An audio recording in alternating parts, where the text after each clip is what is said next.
जय गुरुदेव, जय गुरुदेव, जय गुरुदेव। शंभो शंभो शंभो।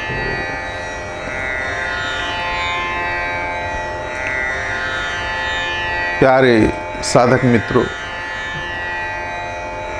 यदि आप साधना के अलग अलग आयाम से जब गुजर रहे हैं जीवन के क्षेत्र में, और जीवन को भी आप समझ रहे हैं, कर्म को भी आप समझ रहे हैं, भक्ति को भी आप समझ रहे हैं, और सबसे महत्वपूर्ण चीज़ है गुरु को भी आप समझ रहे हैं, और गुरु के जुड़ने की प्रक्रिया को भी आप समझ रहे हैं, तो निश्चित ही आपके जीवन में साधना बड़ा आसान हो जाता है। और यदि गुरु के प्रक्रिया को नहीं समझे हैं और गुरु को केवल एक धर्मार्थ कार्य या एक प्रवचन देने वाला या एक मार्ग बताने वाला बस यहाँ तक सीमित हो जाते हैं, तो वह अनुभव की कमी है।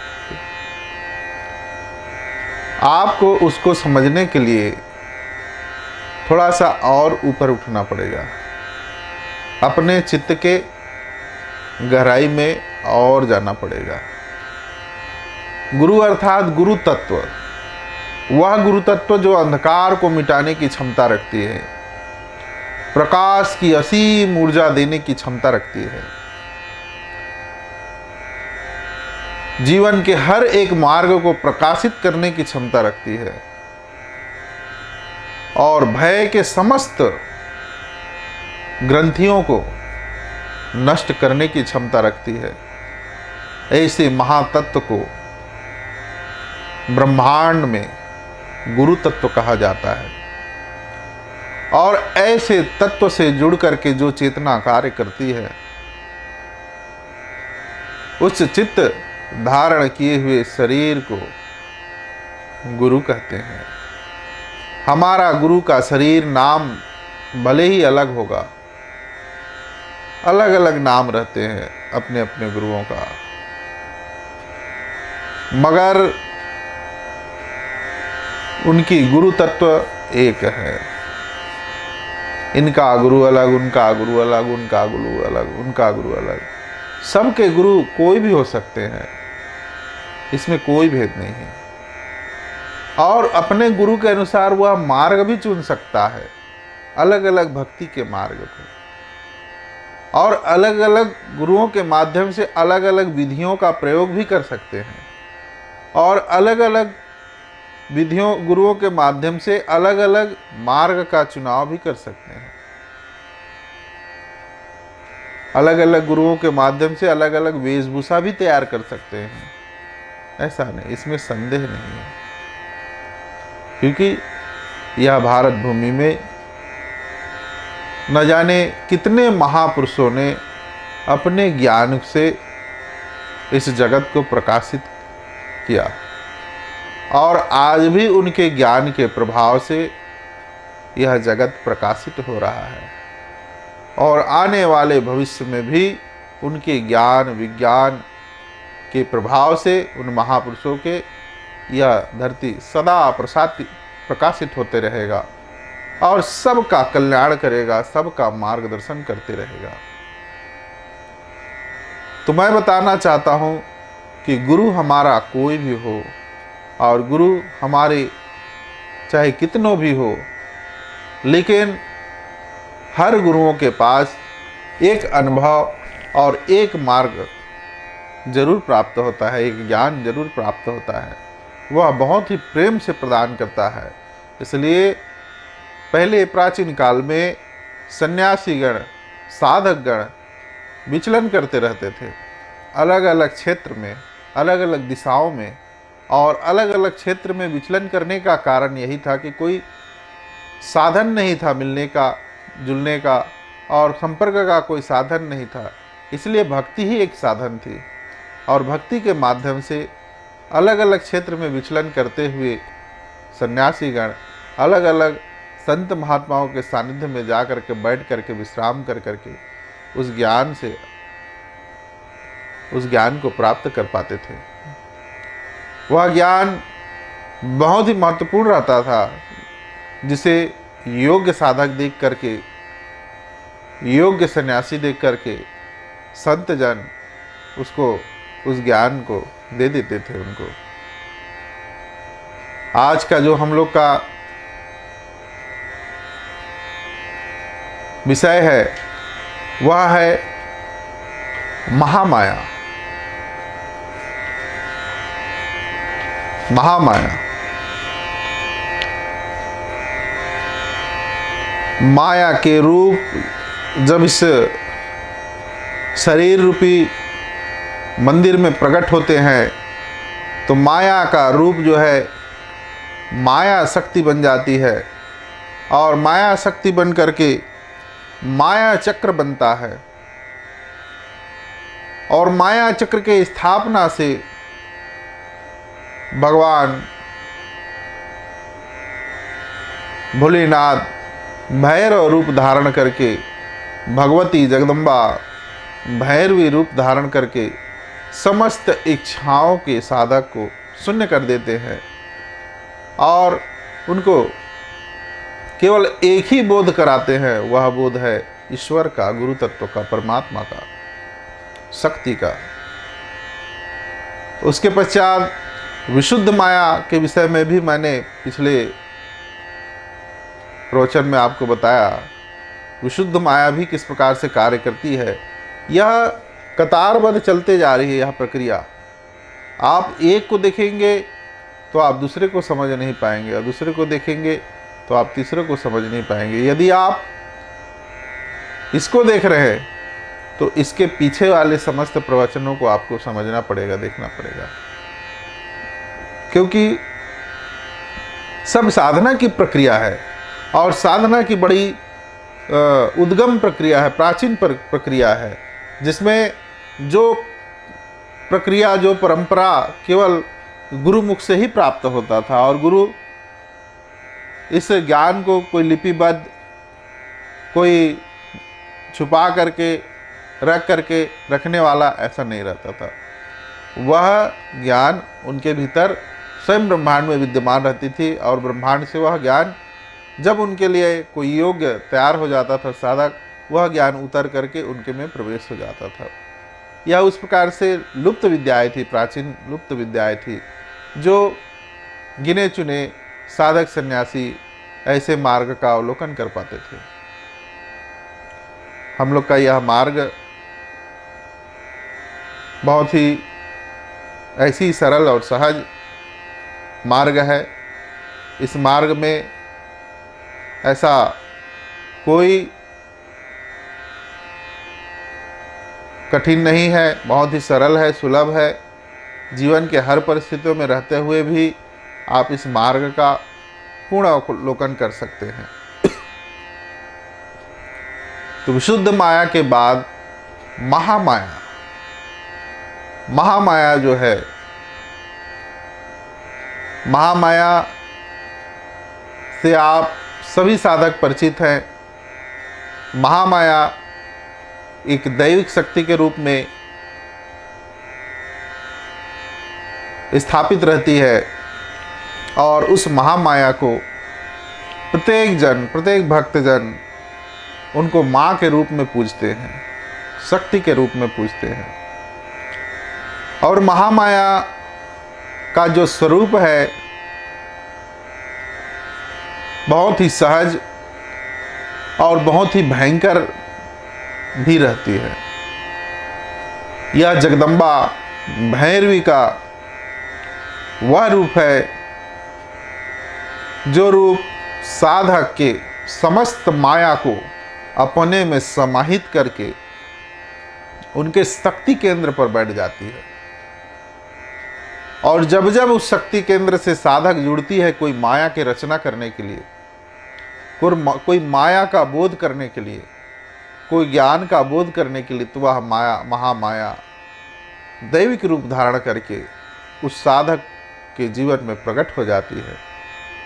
और उनको सहयोग करती है उस निर्माण में, उस माया के निर्माण में। और वही माया जो है गुरु के माध्यम से जुड़ करके, वह महामाया गुरु के माध्यम से जुड़ करके समस्त मायाओं से उनको हटा करके वह उनको भक्ति प्रदान करते रहती है।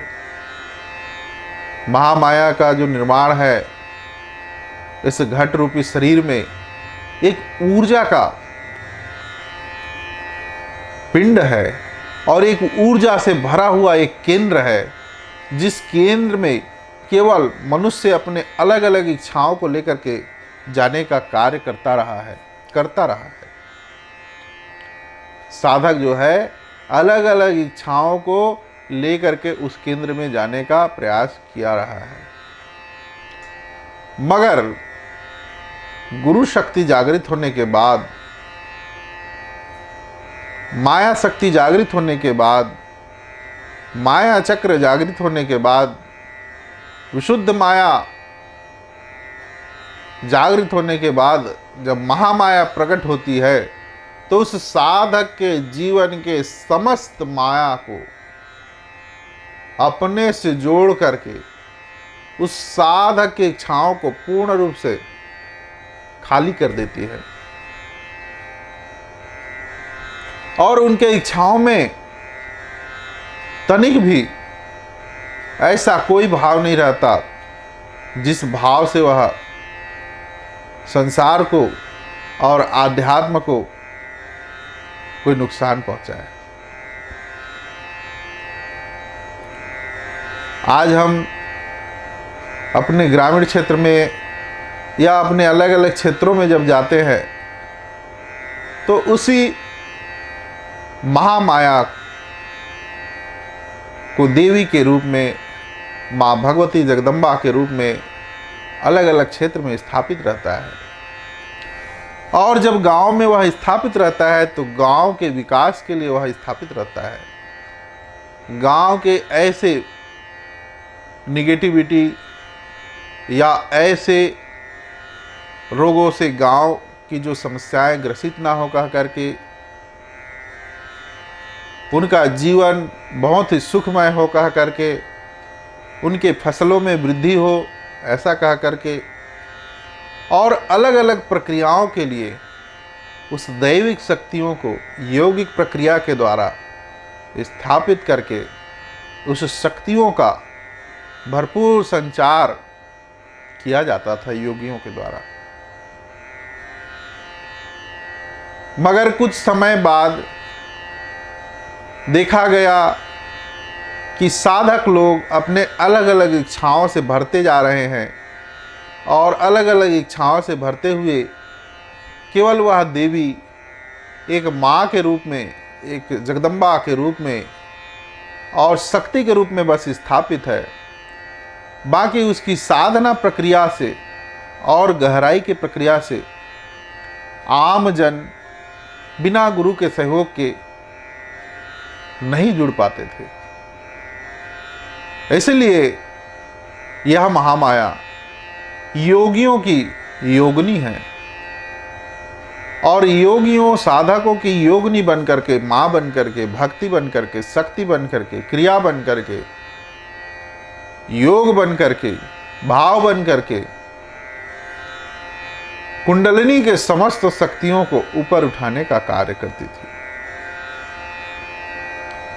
यह महामाया, इसीलिए इसे जब स्थापित किया जाता था यौगिक प्रक्रिया के द्वारा तो ऐसा स्वरूप दिया जाता था जो स्वरूप देखने में भयभीत लगे, देखने में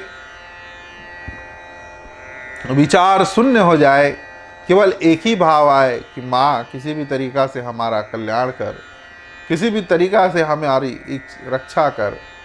और ऐसे भयानक रूप को स्थापित करके माँ का वह योगिनी भैरवी रूप को स्थापित करके गुरुओं के द्वारा उस क्षेत्र में साधना का विकास करने के लिए यह किया जाता था। लेकिन उनके स्थापना से उनके भीतर प्रेरणा दिया जाता था कि इस क्षेत्र को समस्त बाधाओं से मुक्त रख, समस्त क्षेत्र का विकास हो, जनों का विकास हो, सब जन स्वस्थ रहे, मस्त रहें, और इस भावनाओं से उनको स्थापित किया जाता था। और उस स्थापना के फलस्वरूप साधक जनों का, सिद्ध जनों का, गुरुजनों का यही भाव रहता था कि जब सर्व सुखाए होंगे और सभी सुखमय जीवन व्यतीत करेंगे तो निश्चित ही धर्म की स्थापना होगी, ज्ञान का उदय होगा, साधना का विकास होगा, अधिक से अधिक लोग बाग साधना करेंगे, अपने घर परिवार, अपने क्षेत्र को समस्याओं में छोड़ करके या घर परिवार को छोड़ करके अलग अलग क्षेत्र में, जंगलों में जाकर के साधना नहीं करेंगे। यदि सर्व सुख युक्त परिवार उनको प्राप्त होगा, उस सन्यासी को, उस साधक को, तो निश्चित ही वो उसी गांव में रहेगा, उसी शहर में रहेगा और उसी क्षेत्र में रह करके निश्चित ही वो माता ऐसा विकास करने का प्रयास करते थे। और निश्चित ही उनके औरा में 50 साल में, 40 साल में, 100 सालों में कोई ना कोई एक सिद्ध आत्माओं का आगमन होता था, एक दिव्य आत्माओं का आगमन होता था, एक बौद्धिक आत्माओं का आगमन होता था, एक सामाजिक आत्माओं का आगमन होता था। और निश्चित ही वह पूरे विचारधाराओं को परिवर्तन करके एक धर्म में परिवर्तन कर देता था और एक ज्ञान में परिवर्तन कर देता था। इसलिए ऐसे दिव्य स्वरूप जगत जननी माँ जगदम्बा महामाया भैरवी रूप को मेरा उनके चरणों में कोटि कोटि वंदन, और भगवान शिव के चरणों में कोटि कोटि वंदन, और ऐसे महागुरुओं के श्री चरणों में मेरा कोटि कोटि वंदन, जो साधना के विकास को प्राचीन युग से आगे बढ़ाते आ रहे हैं। और भले ही वह संसार की एक प्रक्रिया हो कि संसार में उनको सामान्य देवी देवताओं का स्थान मिला हो, सामान्य क्रियाओं का स्थान मिला हो, सामान्य पूजा पष्ट का स्थान मिला हो, लेकिन उनकी प्रक्रियाएं बिल्कुल यौगिक प्रक्रिया है। आप उस क्षेत्र में जाकर के देखिए, उनका ना कोई पूजा पद्धति है और ना ही उनका कोई क्रिया शैली है। वह जैसा भाव, जो व्यक्ति सा, जो साधक, जो भक्त उनके पास चले जाए, उसी भाव को वो स्वीकार कर लेते हैं। चाहे वो वहाँ पर कुछ भी अर्पित करे, चाहे वो इस क्षेत्र में तो केवल हमारा फसल ही उगता है छत्तीसगढ़ क्षेत्र में, तो छत्तीसगढ़ में धान भी उसको अर्पित करते हैं कि माँ आपके आशीर्वाद से यहाँ धान अच्छा हुआ है, तो हम लोग भी आपके इस क्षेत्र को हरियाली से भर देते हैं। ऐसा करके उनके आसपास हरियाली से भरते थे और इस प्रकार से ज्वारा का, धान का और अलग अलग बीजों का वहाँ पर उनको हरियाली से भर करके खुश करते थे। माताओं को फलों को अर्पित करते थे, हल्दियों को अर्पित करते थे, और जो भी उनके श्रम के द्वारा उत्पन्न किया जाता था, ये सारे चीज़ों को अर्पित करते थे। लेकिन यह सब साधकों की प्रक्रिया है, साधना परंपराओं की प्रक्रिया है। और इस परंपराओं से जुड़ करके योगी जन अपने परिवार, अपने समाज को खुशहाल जीवन देते थे, और खुशहाल जीवन देने के बाद उस भगवती जगदम्बा का आशीर्वाद लेते थे। और ऐसे ऊर्जा को संचालन करने के लिए गुरुओं का विशेष योगदान रहता था। वह गुरु जब वह विशुद्ध माया से हट करके महामाया के रूप के स्थिति में जब आ जाता था वह योगी, तो ऐसे रूप के पास ले करके उनके कुछ दिनों की साधना करा करके उनके प्रक्रियाओं को पूरा किया जाता था। और उनके प्रक्रियाओं को पूरा करके एक आम मनुष्य की तरह वहाँ जाने की इच्छा नहीं होता था। फिर आम मनुष्य के समान वह जा करके उस चीज़ों को वहाँ पर पूर्ण करने का प्रयास करता था जिसके लिए वह साधना कर रहा है। और वह साधना एकदम निस्वार्थ भाव रहता था, उस साधना में कोई उद्देश्य नहीं। गुरु जिस भाव से उनको कराता था कि वह दिव्य हो, वह परमात्मा स्वरूप हो, यह ऐसी प्रक्रिया है। इसलिए ऐसे विशुद्ध माया, महामाया की स्थापना अंदर में तो होती है। वह जानते रहता था कि इनकी अधिक ऊर्जा, इनकी ऊर्जा जो है, इनकी ऊर्जा पिंड जो है इनके भीतर तैयार हो गया है। तो ऐसे साधकों के द्वारा उस महामाया का स्थापना होता था ताकि वह पिंड बाहर भी रहे और भीतर भी रहे। इस प्रकार से उनका भीतर और बाहर, साधन और साधना दोनों मजबूत हो, ऐसा कह करके उनको स्थापना किया जाता था। और स्वयं इस कपाल में गुरु के आशीर्वाद से भगवान भैरव और भैरवी योगिनी रूप धारण करके उस साधक की क्रियाओं का संचालन करते रहते थे। तो ऐसे गुरुओं के सानिध्य में इस प्रकार के साधनाओं से कैसे योगी लोग जुड़े रहते थे, साधक लोग, और साधक लोग जुड़ करके अपने प्रक्रियाओं को पूरा करते थे। और उस पिंड का स्थापना का कारण यही था कि यदि वो सामाजिक परिवेश में कोई शारीरिक पीड़ाओं में, कोई शारीरिक रोग में यदि वो साधक कहीं ग्रस्त हो जाता है, तो उस ग्रस्त होने के अभाव से यदि वो समाज में रहेगा, परिवार में रहेगा, तो इस प्रकार के परिस्थितियों का सामना अवश्य करना पड़ेगा। ऐसा कह करके, ऐसा समझ करके योगियों को पता था, सिद्धों को पता था, गुरुजनों को पता था।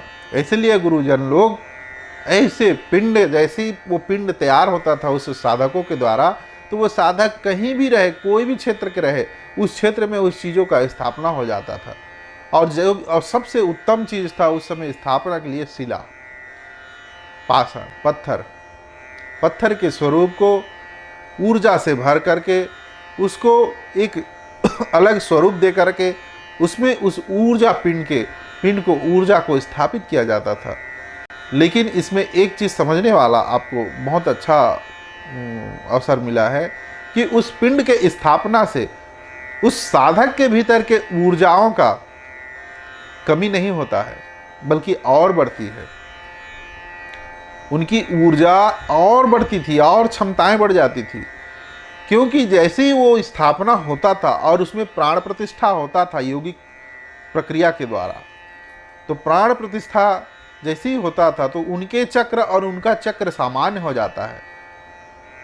जिस प्रकार दर्पण में एक व्यक्ति अपना स्वरूप देख करके उस दर्पण के स्वरूप को अपना समझता है, ठीक उसी प्रकार जब यौगिक प्रक्रिया के द्वारा एक साधक अपने भीतर के पिंड को जब वह अपने अंतर, अपने दिव्य दृष्टि से देखता है, तो वही ऊर्जा पिंड उनको अपना दिखाई देता है। और जब उसी ऊर्जा पिंड को अपने यौगिक भाव के द्वारा, अपनी यौगिक प्रणाली के द्वारा, अपनी यौगिक प्रक्रिया के द्वारा जब वह एक महामाया के रूप देने के लिए, जब वह किसी पाषाण में, किसी पत्थर में, वह किसी शिला में स्थापित जब करता था, तो उस शिला में केवल उसको अपना भाव दिखाई देता है, अपने चक्रों का बोध होता था, अपने ऊर्जाओं का बोध होता था। और वह इतनी शक्तिशाली रहती थी कि यह शरीर तो रिश्ते, नाते, परिवार और अलग अलग इच्छाओं में, अलग समाज, अलग अलग देश, परिवेश, काल में बंधा हुआ रहता था, लेकिन वह तो केवल ऊर्जा के प्रक्रियाओं से बंधा रहता था और ऊर्जा के कालांतर से बंधा रहता था और ऊर्जा के असीम शक्ति से बंधा रहता था। उसके में केवल एक ही भाव रहता था कि जो सामने वाला भाव जो मेरे अंदर डाल रहा है, उसी भाव को मेरे को पूरा करना है। जो व्यक्ति सामने वाला मेरे अंदर जो निवेदन कर रहा है, उस भाव को मुझे पूरा करना है। तो ऐसे साधक जन उसकी स्थापना गुरु के माध्यम से करते थे, और इसलिए करते थे कि उनके शरीर का सुरक्षा हो, उनके परिवार का सुरक्षा हो, उनके गांव की सुरक्षा हो, उनका समाज का सुरक्षा हो, और उनका विकास प्रक्रिया जो है वह चलता रहे, और इस प्रकार से उनकी साधना की प्रक्रिया भी चलता रहे। और साधना के प्रक्रियाओं को आगे बढ़ाने के लिए इस प्रकार से महाशक्तियों का महामाया के रूप में स्थापना किया जाता था। और देखिए, ये सारे भीतर की प्रक्रिया है, और इसको आज आपको आपके बीच में ही देखने को मिलता है। और यदि ऐसा देखने को मिलता है, यदि आप ऐसे दिव्य स्थान में आप जन्म लिए होंगे और ऐसे दिव्य देवी देवताओं के आसपास में, और उनके दूरी में 1-8 किलोमीटर के एरिया में, 10 किलोमीटर के एरिया में, 30 किलोमीटर के एरिया में, 50 किलोमीटर के एरिया में, और या फिर ऐसी स्थान, ऐसी शक्तिपिंड के जो स्थापना हुए हैं, ऐसी जगह में आप यदि जन्म लिए हैं और आप ऐसी जगह में साधना कर रहे हैं, तो अपने आप को धन्य मानिए। ऐसा नहीं है कि आप जाकर के वहाँ पर एक दीप जलाई, वहाँ पर जो आज प्रक्रिया जो चल रही है पूजा की प्रक्रिया, उस पूजा की प्रक्रिया में आप शामिल हो जाएंगे, वहाँ पर सब कुछ करेंगे। नहीं, ऐसा आप जा सकते हैं, लेकिन आप वहाँ केवल दर्शन ही सबसे बड़ा उपलब्धि होता है। आप सहज ही दर्शन कर लीजिए, और यदि दर्शन भी नहीं कर पाते तो आप अपने आप को धन्य मानिए इस ज्ञान के माध्यम से कि ऐसे चीज़ों का निर्माण और ऐसे देवी देवताओं का निर्माण केवल साधना के विकास के लिए हुआ है। आप इसी चीज़ को समझ करके अपने आप को धन्य मानिए कि इस शक्ति पिंड का स्थापना केवल आपके विकास के लिए हुआ है, केवल आपके इच्छाओं को आध्यात्मिक बनाने के लिए हुआ है, उन ऋषियों के द्वारा, उन योगियों के द्वारा, उन सिद्धों के द्वारा। और आपके विकास के लिए वहाँ पर कोई प्रक्रिया नहीं है पूजा की, उनका कोई इतिहास नहीं है कि किस प्रक्रियाओं से उनका पूजा किया जाता है, किस प्रक्रियाओं से उनको प्रसन्न किया जाता है और किस प्रक्रियाओं के द्वारा उनको सिद्ध किया जाता है। ऐसा कोई प्रक्रिया नहीं है। फिर भी कोई प्रक्रियाएं आपको मिल जाएंगे, सुनी सुनाई लिखी लिखाई, लेकिन इस प्रक्रियाओं से आपको साधना में सहयोग नहीं मिलेगा। इसलिए उस प्रक्रियाओं को आप सम्मान पूर्वक, आपका विरोध भी नहीं करना है किसी प्रक्रियाओं को, क्योंकि हम लोग गुरु के परंपराओं से जुड़ करके उस प्रक्रियाओं को आपको बताने का प्रयास कर रहे हैं। वह आपके लिए स्थापना हुआ है और आपके साथ साथ आप एक योगी हैं, आप एक साधक हैं, आप एक सन्यासी हैं, तो आपके विकास के लिए तो हुआ है, लेकिन आपके साथ साथ उस नगर के विकास के लिए भी हुआ है। मैंने पहले बताया कि 40 साल, 50 साल, 100 साल, 150 साल, 200 साल, 300 साल के बीच में अंतराल में ऐसे ऐसे दिव्य आत्माओं का आगमन होता है। आप चले गए, आपके दूर दूर तक देखेंगे तो कोई साधक सन्यासी नहीं होंगे आपके सिवा या आपके परिवार के सिवा। तो आपके भीतर वो प्रक्रिया अभी चल रही है। आप जब चले जाएंगे तो आपके जाने के 100 साल बाद फिर वहाँ कोई एक अवतरण होगा, कोई एक दिव्य आत्मा, वो अपने प्रक्रियाओं को पूरा करेगा, उस महामाया की साधना को। और फिर उसके जाने के बाद, उसके 100 साल के बाद फिर कोई आत्माएं आएंगे और वो फिर जन्म लेंगे और वो फिर इस ऊर्जा के पिंड को उस केंद्र में पूरा करेंगे। लेकिन उसके आते आते तक उस जगह में भीड़ बढ़ जाएगी, उस जगह में संख्याएं बढ़ जाएंगी, उस के कारण लोगों की संख्याएं बढ़ जाएगी। उस जगह में गांव रहता है वो नगर बन जाता है, नगर जो रहता है वो शहर बन जाता है और शहर जो है वो महानगर बन जाता है। तो ऐसे क्षेत्र को आपको विकसित होते हुए आपको देखना पड़ेगा और ऐसे ऐसे विकासशील क्षेत्र में आपको जन्म लेकर के रह करके आपको इस चीज़ों को समझना पड़ेगा।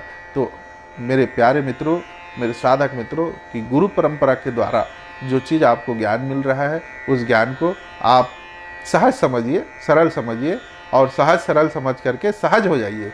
यही निवेदन है आप लोग से। सहज होकर के ही उस चीज़ों को समझना चाहिए, सरल होकर के समझना चाहिए। ज़्यादा आपको गंभीर भी नहीं होना है और ज़्यादा महान भी नहीं बनना है। आप सामान्य हैं और सामान्य जीवन ही जी करके सामान्य रूप से मिलने वाली जो उपलब्धियां हैं उसमें आप संतुष्ट रहने का प्रयास करिए। सन्यासी का जीवन ऐसे ही है, साधकों का जीवन ऐसे ही है। कोई महान उपलब्धियों के लिए सन्यासी कभी भी परेशान नहीं होता, कोई महान उपलब्धियों को करने के लिए भी वह कभी परेशान नहीं होता। जो कार्य करता है वह महान होता है, जो उपलब्धि मिलती है वो भी उनके लिए महान होता है। ये सन्यासी का जीवन है। सन्यासी साधक का जो जीवन है वो इस ऊर्जा पिंड से, इस महामाया के पिंड से जुड़ करके कितने गतिशील होता है और कितना क्रियाशील होता है। और यदि आपके विकास के लिए उस ऊर्जा का पिंड का निर्माण हुआ है तो ऐसा नहीं है, वह उस जगह में बौद्धिक लोगों का भी विकास होता है, सामाजिक लोगों का भी विकास होता है, राजनीतिक लोगों का भी विकास होता है, आध्यात्मिक लोगों का भी विकास होता है, योगी लोगों का भी विकास होता है, सन्यासी लोगों का भी विकास होता है। समाज में सभी प्रकार के लोगों की आवश्यकता है, सभी जनों की आवश्यकता है। अब कोई ऐसा सोचे कि मैं गरीब हूँ, वहाँ पर मैं केवल किसान बन करके खेती करता हूँ और दिन भर हल चलाता हूँ, तो ऐसा नहीं है। उसका भी विकास उस जगह में होता है। इसलिए कि वह जो खेत में काम करने वाला व्यक्ति है, जब तक वह हल नहीं चलाएगा तो पूरा यहाँ से वहाँ तक जितने भी जीवनधारी लोग हैं, चाहे वो राजनीतिक हो, सामाजिक हो, डॉक्टर हो, इंजीनियर हो, चाहे समाज के कोई भी क्षेत्र में हो, उनका पेट नहीं भरेगा। क्योंकि माँ का जो प्रेम है उनको सबसे पहला मिलता है। वह धरती माँ को मेहनत करके, धरती माँ को प्रेम करके वह फसल उगाता है, अन्न देता है और अन्न से सबका भरण पोषण होता है। और वो इसीलिए अन्नपूर्णा माता सदा उनको अपना जन मानते हैं। उनका कर्म ही एक योग बन जाता है। वह कर्म योगी हो जाता है और कर्म योगी बन करके उस धरती माता के गोद में वह सदा प्रसन्न रहता है। उसके पास कुछ भी नहीं रहे तो भी वो प्रसन्न रहता है। उसके पास कल का खाने को ना रहे तो भी वो अपने श्रम से प्रसन्न रहता है कि मैं मेहनत करूंगा और कल के लिए मैं भोजन इकट्ठा कर लूंगा। और वह उन अन्न के भंडार से समस्त जनों का भरण पोषण करता है। यह अन्नपूर्णा माता का कृपा है उनके ऊपर, और भगवती जगदम्बा महामाया का कृपा है उनके ऊपर। और ऐसे लोगों को सदा वंदन करना चाहिए, है ना। तो ये समाज की एक बहुत बड़ी उपलब्धि है। और सबसे बड़ी उपलब्धि है कि उस जगह में जो पिंड का स्थापना होता है वह हमारे अंदर रहता है। वह योगी सन्यासियों के साधना के ऊर्जा के स्तर को बताता है। उनकी ऊर्जा के स्तर वहाँ पर जब बन जाती है तो गुरु जो है इस प्रकार के स्थापना को करती है।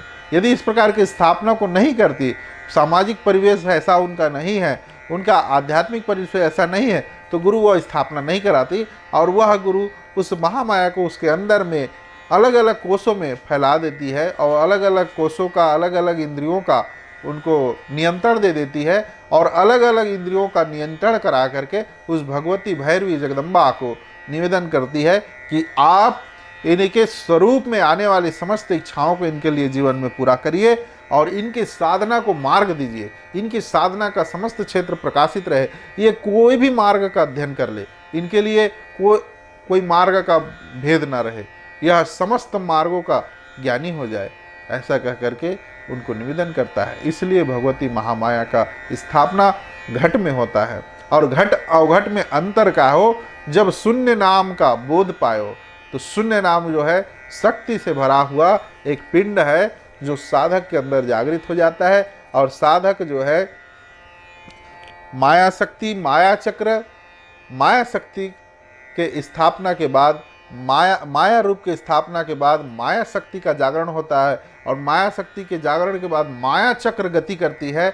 और माया चक्र का जब स्थापना होता है और माया चक्र के स्थापना के बाद विशुद्ध माया धारण करती है शरीर में। और विशुद्ध माया जब धारण करती है तो महामाया जब प्रकट होती है, तो वही महामाया जो आपके अंदर पिंड रूपी रहता है वह सब जगह भगवती जगदम्बा के रूप में स्थापित रहता है। और उस पिंड के द्वारा समस्त जनों का सुरक्षा होता है। और सबसे ज़्यादा सुरक्षा आपकी होती है, क्योंकि आपको उस परमात्मा की ओर पूर्ण कार्य करना है। आपको उस परमात्मा की ओर एक दीप जलाना है और आपको उस परमात्मा की ओर प्रकाशित होना है। ऐसा आपका गुरु का प्रेरणा है, ऐसा आपका गुरु का कार्य है। ऐसा इच्छा करके आपके गुरु ने आपको सहयोग किया और आप अपने जीवन को आगे बढ़ाते हुए अपने गुरु के मार्ग को भी आगे बढ़ा रहे हैं। और इसीलिए वो शक्ति आपके जीवन को भी सारी उपलब्धियां देती है। और वह शक्ति आपके गुरु के शक्ति से जुड़ करके भी आपके जीवन में कार्य करती है। और आपका जीवन खुशहाल हो जाता है, आनंदमय हो जाता है। और आपको समस्त नकारात्मक ऊर्जाओं से, नकारात्मक बाधाओं से दूर रखती है और सकारात्मक ऊर्जाओं का भंडार करती है। इस प्रकार आपका गुरु जो है प्रसन्न हो जाता है और गुरु मंडल में बैठ करके आपका हृदय से स्वागत करते रहता है। और आपके भीतर निरंतर इस प्रकार के भाव को उत्पन्न करते रहता है कि आप एक यौगिक प्रक्रिया के द्वारा साधना के प्रचंड शक्ति को समझ सके, साधना के प्रचंड भाव को समझ सके।